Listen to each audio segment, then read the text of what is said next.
Just ahead of the big Facebook IPO, Mark Zuckerberg shows everyone who's boss. He runs out and spends $1 billion on Instagram a week after the company has a valuation of somewhere around $500 million.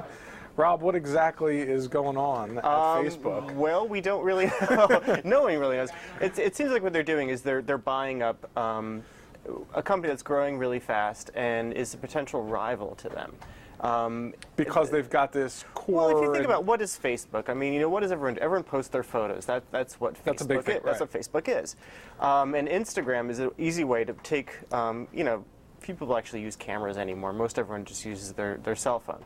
And Instagram is a way to easily take photos on your cell phone. It's an easier way to do it, and put them up to Facebook really easily. But I mean, there's a couple of things here, right? I mean, some people are saying this is like Google buying YouTube, YouTube, in 2006. But Instagram has how many? A dozen employees, has zero revenue. Mm-hmm. And Facebook is supposed to be good at pictures. And, yeah, exactly. And here it is, it hasn't even gone public, selling itself as a growth company, big in pictures, big in social networking, and yet has to pay way over the odds for a competitor.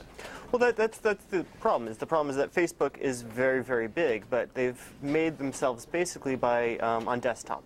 And now everyone is accessing the web on their phones. And it's a different medium, and the problem is that they haven't quite figured out a way, and it's a risk. But this is the worrisome side, as Richard says. It's not. I mean, people expect Facebook, a young, very quickly growing company, to be able to do this kind of thing itself. And no, I mean, Zuckerberg says he's not. This is a sort of a one-off kind of. We're not going to do a lot of big deals, but it really does set a signal to the market, like. He controls the company. He will control the company after it goes public, and this is a sort of a red flag. I mean, yeah, it is. If a company is valued at $500 million, and Facebook goes out a couple days later and buys them for $1 billion, just because they have, Instagram happened to release the Android, their version of the app for the Android, and they had something like 5 million sales in like a week or something, 5 million downloads.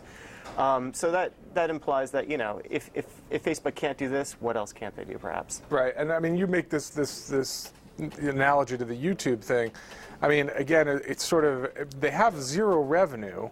Instagram is growing fast, sure. but it's still. I mean, it's a fraction of the number of users that Facebook has. Yeah. I mean, where is the juice for this? I mean, if you. I mean, it's everybody's wondering this, and as Rob says, it's on mobile that everybody's wondering more than anywhere else. Where is the juice? Because Facebook has to make each user worth a lot of money to justify the kind of valuation it's talking about for its IPO, and the same problem arises in spades for Instagram.